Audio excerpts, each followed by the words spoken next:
seconds here. And all right, welcome wine lovers, winos, and the curious to this week's live tasting in our spring wine series for AGGC. And I'm Tom Assam, and I'm here at Cafe Largo, Cafe Key Largo's premier full-service Italian restaurant for over 30 years, with none other than the owner, Robert Giorgio. So we're going to have some fun. We're going to taste a little bit of wine today. We're going to talk about an Italian variety that you don't see very often, and if you do, a lot of people don't know what it's all about. So I think it's a great grape. I've been putting it on wine lists for over 20 years, maybe 25 years, and I haven't actually had a chance to try it in 15 years. So we're going to have some fun with this. This is one I've never had before. Robert has one on his list, and we tasted a little bit earlier, talked about it a little bit earlier. But just so you know, I met Robert about 20 years ago. Our restaurants were both featured on the Food Network with Guy Fieri, and it's been a little bit since we've seen each other, so this will be fun. And a little bit about where we're tasting. I mentioned it earlier. We're at Cafe Largo, which offers incredible classic Italian cuisine here in Key Largo. Local seafood, certified Angus beef. It's over 30 years now. 32 years now. 32. That's awesome. And once you get past the 5-year mark, they say you're good. Once you get past the 10-year mark, you might be good. But it's never easy. Never right? gets easier. So we have a lot of fun, but it is, we're in the middle of happy hour right now. We've got happy hour happening here every Monday through Friday, 4 to 6. And today is Wednesday, so it's half-price wine bottle night. That's one of my favorite nights in the world. Anytime I can get a half-price bottle of wine. And it also, you have a beat the clock with Veuve Clicquot. Can you tell me about that a little bit? We take the orange label Veuve Clicquot, everybody's favorite thing, and we price it by the hour. At 5 o'clock, it's $5 a glass. At 6 o'clock, it's $6 a glass. All the way up until 9 o'clock, it's $9 a glass. Normally, it's a $20 glass beverage. Awesome. And we've been doing it for quite a number of years. I want to say about 7 years now. And you don't use military time. No, people want the Veuve, and they want it on their Wednesdays, and we do very well with it. That's awesome. That's a great idea. It's a lot of fun. All right, so we're here. We're going to be tasting the Fiori del Picciotto, Nero d'Avola, 100%. No blending with this. They actually, Nero d'Avola is blended at certain times with other grapes, but we'll talk about that later too. This one's 100% and should be fun. So we're going to pour it up here, get ourselves rolling. It's another one of those wines that you don't know what you're going to get when you open the bottle from brand to brand. That's exactly it. They're all fun table wines, but one's a little more this, one's a little more that. And we, 3 weeks ago, we started with Vermentino. So that was our first week. And Vermentino, if you get it from Sardinia, it's very light, almost like Sauvignon Blanc like, the lighter, crisper style. If you get it from Tuscany, from the Tuscan region, it's more like a Chardonnay. It's crazy. I mean, it's totally different. It's like two different wines. And we were trying them back and forth. We got one bottle of each and tasting them back and forth. But like you said, you never know. Nero d'Avola is another one. What part of Sicily? Because it's only in Sicily. In fact, one of our fun facts that I'll come through is it's the main grape, red grape grown there. But from my experience, the Sicilian wines is something that a lot of people are not familiar with, and they all have that light, easy to drink, fun characteristic. They're not that deep, heavy, intense wine like from Tuscany, like you just mentioned. Tuscan wines are big, beefy. You want steak, ossobuco. You go way back, all the way back to the 70s, and people remember Corvo Red and White. Those were Sicilian wines. You got Grillo from Sicily, which is the wine they use Marsala wine for, but now they also do a white wine called Grillo with it. The Sicilian grapes are a lot of fun. That's awesome. Similar to their olive oils. Yeah. And which is very cool. I mean, that's the thing we were starting to talk about. When I tried this 15 years ago, it was, last time I tried it 15 years ago, it was basically a medium-bodied wine, a lot like Sangiovese and Chianti. And I started doing a little research, just brushing myself up on it in the last few days. And some of the publications were talking about it being more like a Shiraz or a Syrah, which I have a hard time believing that. We're gonna try this one. This one's coming in the $30 range retail. Probably on a wine list it'll be $40-50 somewhere in that range. And it's got a dark color. They've always had dark colors to them. The grape is black. That's why it's called Nero de Avola, black grape of Avola.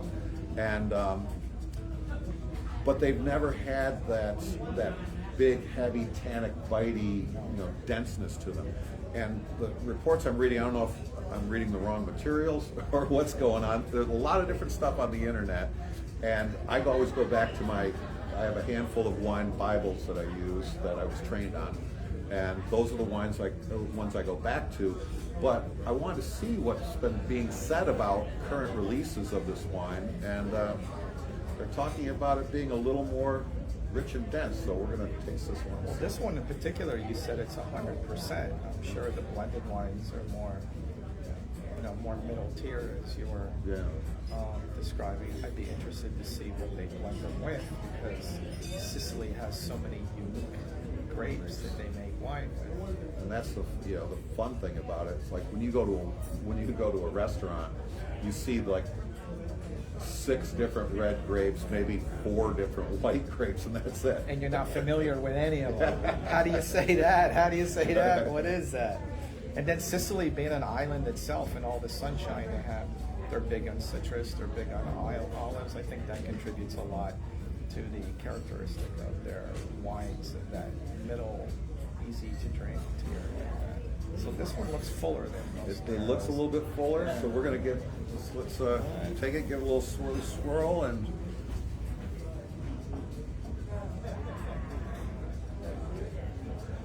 very nice nose. I love the nose. This is really beautiful.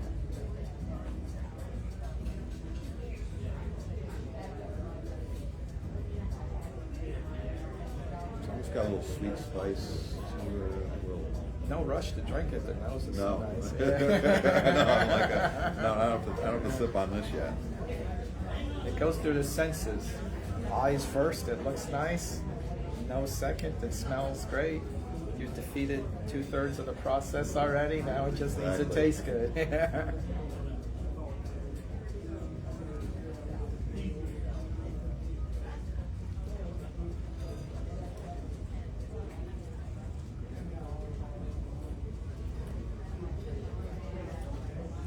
I wouldn't say it's full bodied, but it does have a richness to it. That's very rich.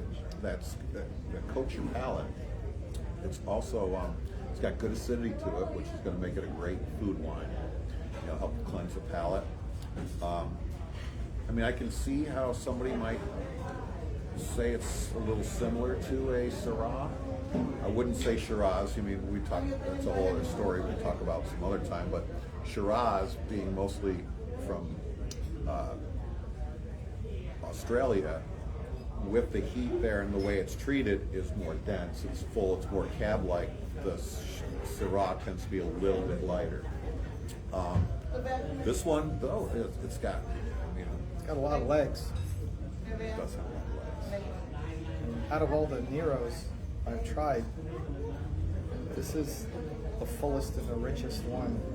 We're looking at 14% alcohol in this, so it's not super dense, but it's not a 13.5 like you would see in a lot of the ones I've had in the past, more like 13.2, 13.5. This one's 14%, so it's pushing a little more, but it's also a little bit richer. I would definitely put this in the medium to medium full range than a medium style wine. I like it. I think it's great.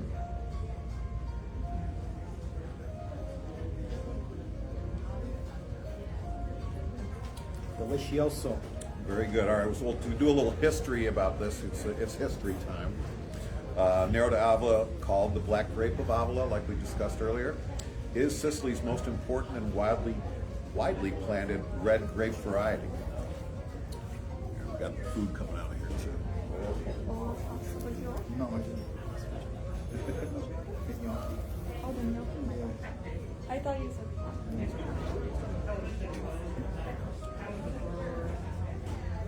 You want to put some cheese on top? No, I think we'll do it. Thank you. All right, so it was located in southern Sicily from Avola, where the grape was first cultivated.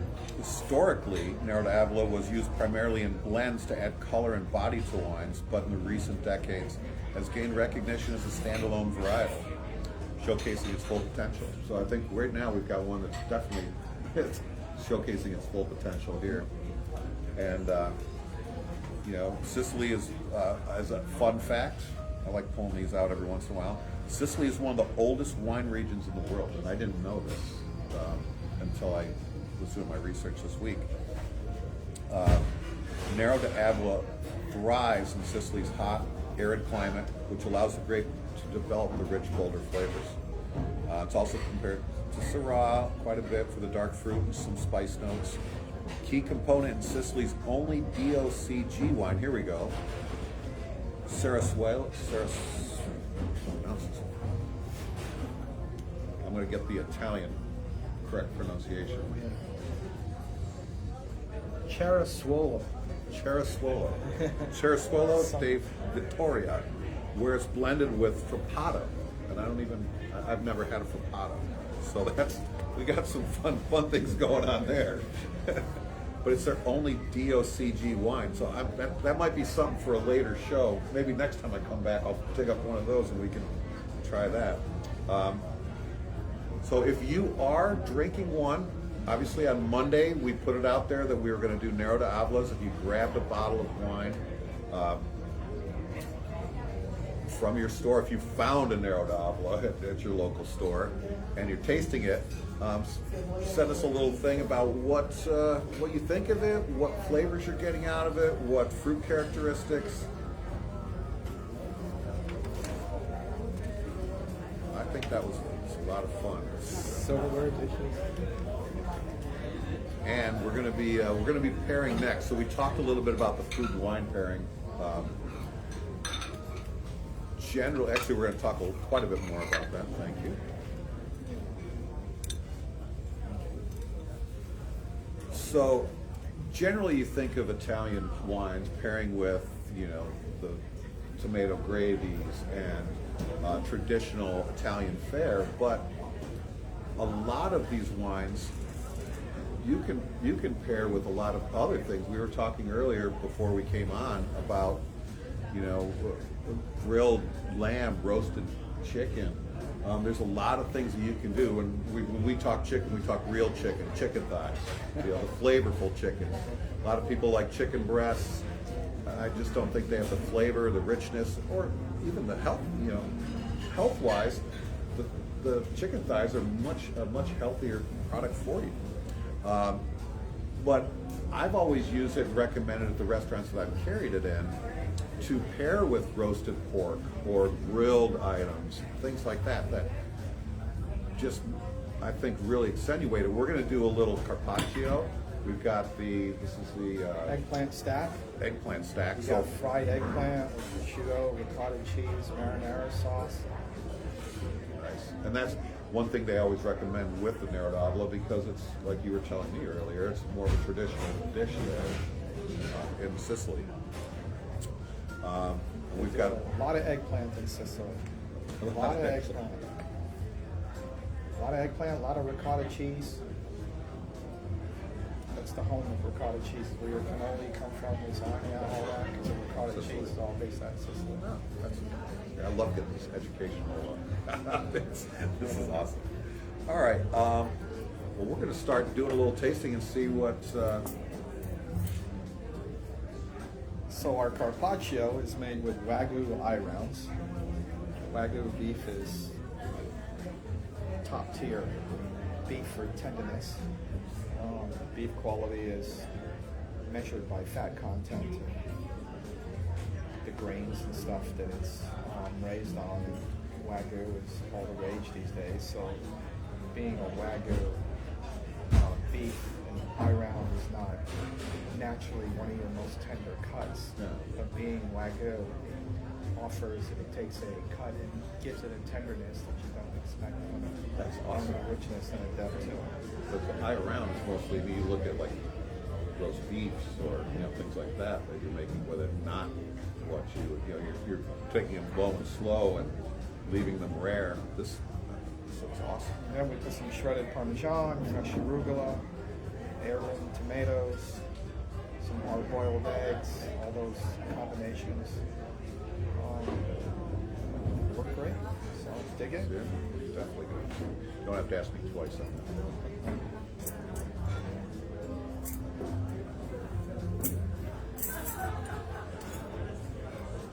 So carpaccio just means sliced thin. That's all it is. So, it's not necessarily beef. Carpaccio could be salmon. Carpaccio could be mushrooms. It could be zucchini. It just means that it's sliced thin. So here we're more familiar with it being beef. It's not a cooked item. We season the outside of it, and we let the seasoning marinate the outside of it, and then we just slice it thin. So kind of like Italian sushi. I like that. All right.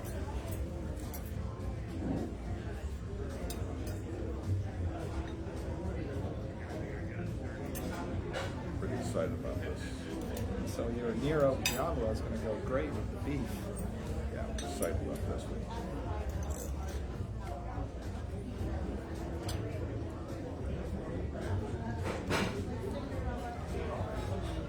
Melt in your mouth, but it's fantastic.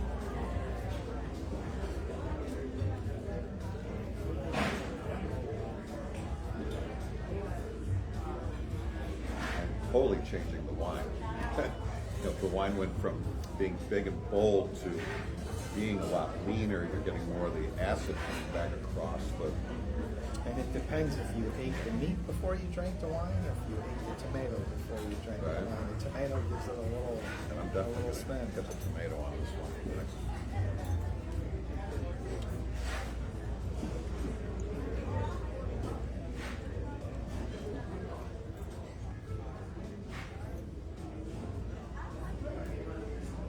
Yeah, then you go with tomato. The acid in the tomato cancels out the acid in the wine, and you get the fruit popping right out of it. Pretty cool. This is marvelous.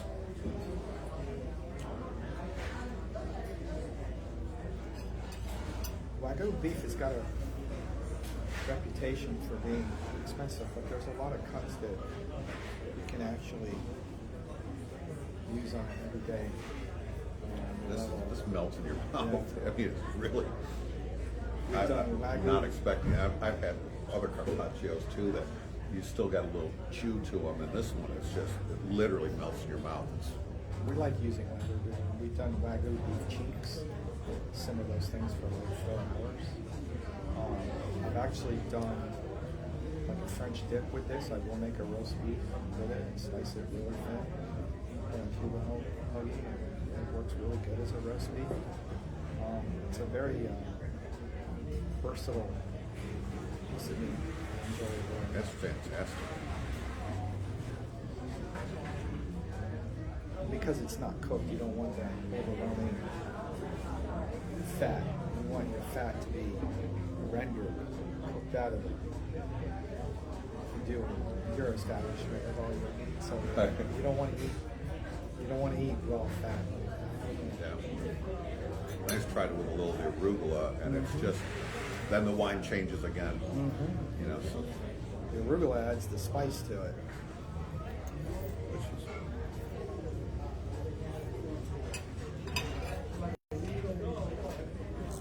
I brought 2 margaritas for the future. Do you want cheese on top or what? Enjoy.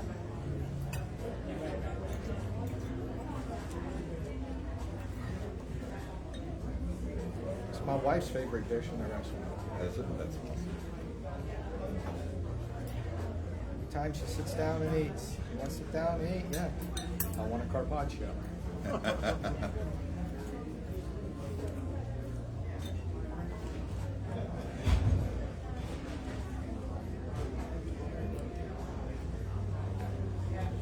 The egg gives it some richness.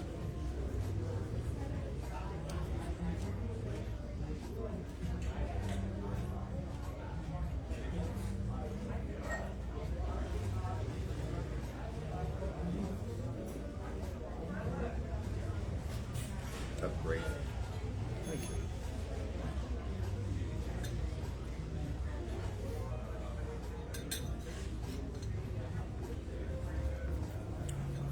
We picked a winner pairing this one up.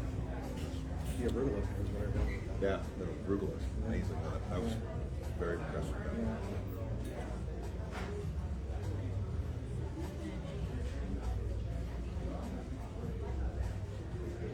All right, which one do you think we should go with next?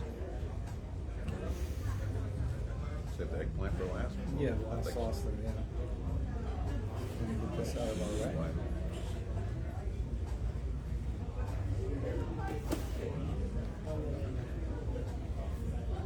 So here we have our homemade gnocchi. So a gnocchi can be made a number of different ways. We do potato gnocchi.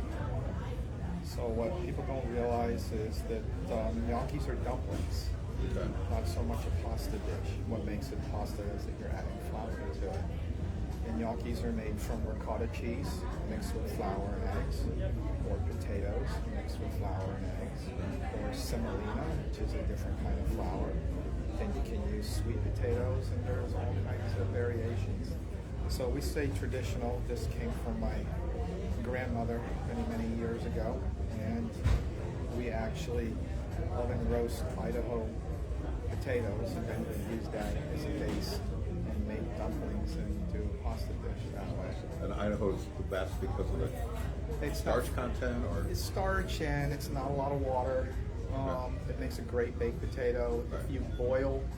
If you boil a potato or use a potato that has a high water content, then your gnocchi come out too soft and mushy. so if you're Yeah. using a Yeah. yellow, you know, Yeah. And then our bolognese sauce or meat sauce is a proprietary blend that we use for a number of things. It's a combination of chuck, short rib, and brisket. We use it for our burgers. We use it for our bolognese sauce. We use it for a lot of different things. And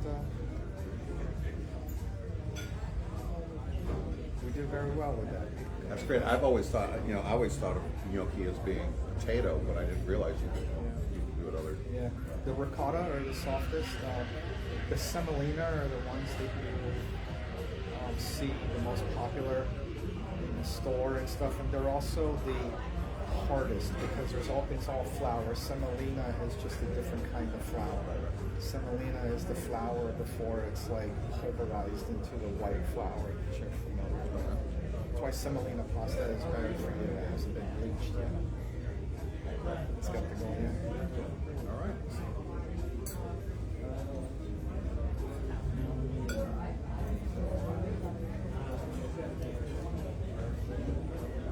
So we picked this dish because we think the Nero Avola pairs well with pasta dishes.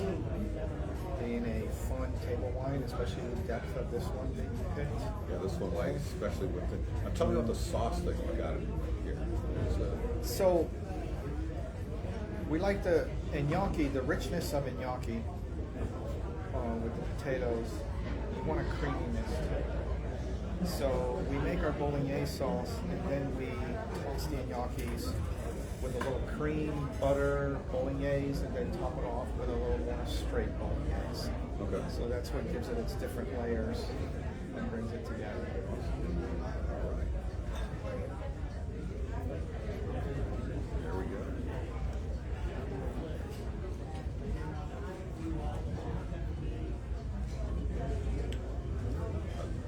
Fantastic.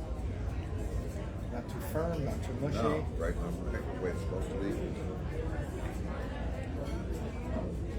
I like the way you assembled the sauce, the different aspects of the sauce. Because this actually has a lot of different layers. I think once we try it with the wine, it's going to, again, change the wine pretty dramatically. We saw with the Carpaccio, with the wine going from, with the beef changing it one way, the arugula changing it another way, the Parmesan, everything, all the aspects of it. So now,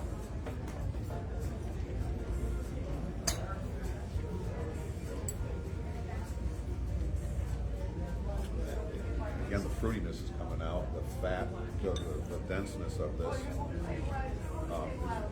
Pairs well in a different way. Yeah, in a very big different way. I think part of it is the ingredients in the sauce with the texture of the milk. So the biggest thing is with this dish, everybody asks how you pronounce it. In Italian, GN is pronounced almost like a Y. Okay. So it's gnocchi. We've heard it. You can imagine it's like pasta fagioli soup. It has many different dialects. So gnocchi, we've heard it many different ways too. But the GN next to each other, it's like saying a YN, and then the two C's and the H is said. It's pronounced almost like a K. Okay. Yeah. So you got a gnocchi. Yeah. I've heard a lot of different ways too. No cheese. Gnocchi. No. And that's fine. We all learn different ways.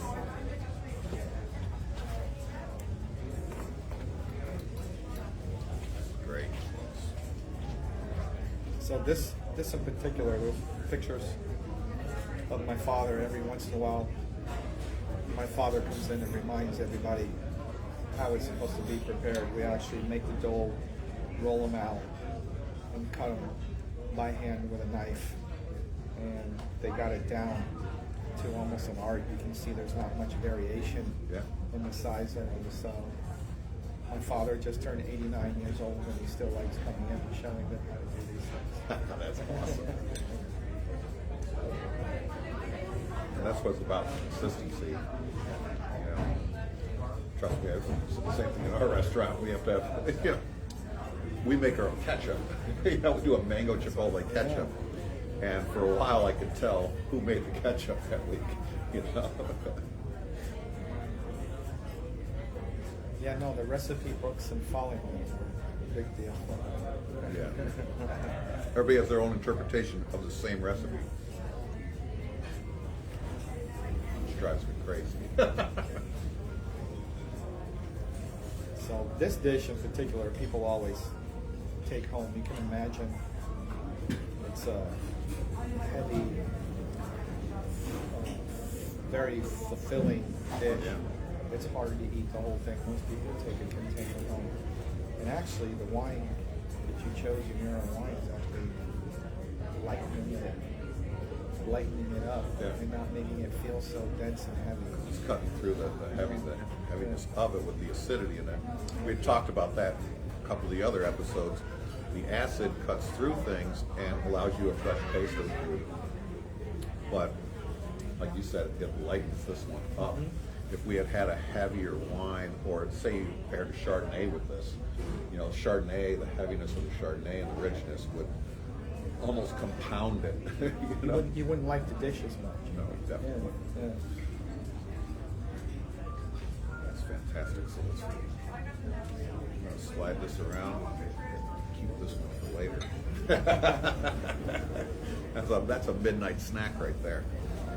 All right, and the next dish we have here is... So we two Sicilian dishes. So ricotta, the gnocchis, and now eggplant is very Sicilian. Ricotta comes from Sicily. Eggplant campanata in many different ways. So you paired a very traditional Sicilian wine with a very traditional Sicilian dish. That's our marinara sauce made with plum tomatoes. You keep it simple, just olive oil, garlic, tomatoes. Did you call it gravy here? Is it different than yours? That's a northern. We call it marinara sauce. Oh, okay. Customers from Rhode Island and Pennsylvania will call it gravy. Customers from New York and New Jersey will call it something else. I don't remember all the names. Yeah. You get a lot of that difference. Same, you know. I kind of compare it to people say, "Oh, your name is Robert. What do you like to be called? Bob, Rob, Bobby, Robbie?" No, I like Robert. So it's marinara sauce. All right, I like that. All right. Marinara sauce is the lightest and simplest of Italian red sauces. Okay. It's not a tomato sauce. It's not a Sunday gravy. It's not an all-day simmering. You don't want that depth. Marinara sauces. You want the light, the freshness, and you're just enhancing the tomatoes and bringing out the character of the tomato. So the acidity of the marinara sauce and the lightness and freshness, I think, will pair great with the wine you make for it. Perfect. All right. Dive into the stack. There is some prosciutto there.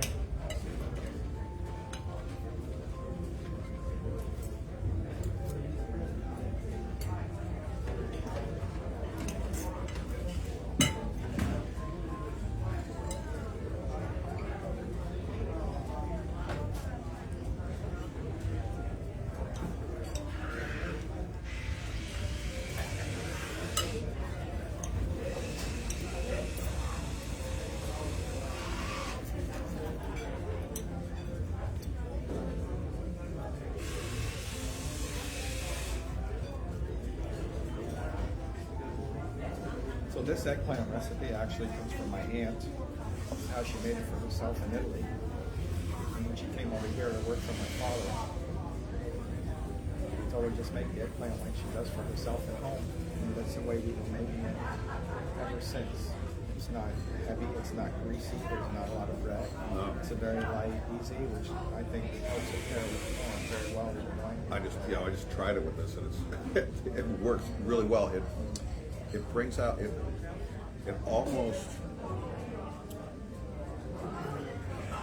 describe it changes the wine. The wine actually tastes more.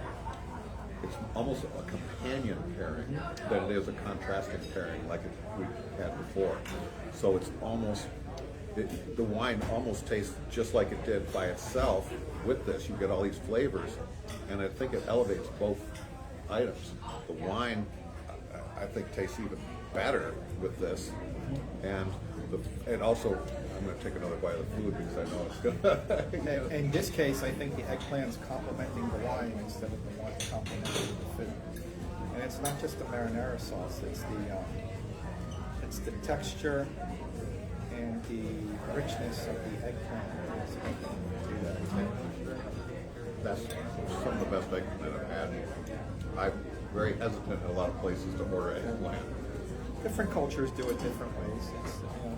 And it can be stringy, it can be dense, it can be almost bitter sometimes. I mean, I've had it so many different ways where I'm like, oof, it's like rolling the dice. What am I going to get here? And I think you guys picked the right recipe on this one. Eggplant is naturally bitter when you slice it. There is a process to it to not transfer the bitterness to the customer. You need to find a way to drain the water out of it. The natural water in the eggplant is what gives it its bitterness. Okay. I'm not going to ask you the secret because then it'll be out. So just so you hear it there, they've got the process down. And realistically, this is, I have to say, it's probably the best eggplant I've had. I can I haven't remember. eaten that dish in a while. I like it. They did good. The prosciutto really jumps out too. We use prosciutto de Parma, which means it comes from Parma, Italy, which is where the best prosciutto comes from. It's like DOCG wine. The prosciutto from Parma has to be stamped to Parma, and they have requirements on how it's stored and how long it needs to be aged and everything. So I like to say prosciutto de Parma is the DOCG prosciutto. Like the wine, I think that was fantastic. I think everything fun. I'm glad we saved this to last because this was definitely that was a good order. That was the right order. Yeah. It's a lot of fun with it. I just want to thank you again for hosting me today. Really. Good to see you. Yes, always good to see you. And what do we got here? We're going to wrap things up. Thank you for stopping in and checking us out. I know a lot of people save this and watch it later. What do we got? Spring wine campaign next week. We're doing rosé. I have a rosé from Willamette Valley. And remember, it's Willamette, damn it, not Willamette. That's how I remembered it back in the day. They told me when I was training. And I'm trying to think what else we've got going on. So we'll be releasing that on Monday. You'll see a little fun-filled thing about rosé. Again, this was a great pairing. Always great to see Robert here. Great to be in his restaurant, Cafe Largo, if you're in Key Largo. And until next time, cheers to learning about great wine, pairing amazing food, and enjoying great company. Looking forward to doing it again. Thank you.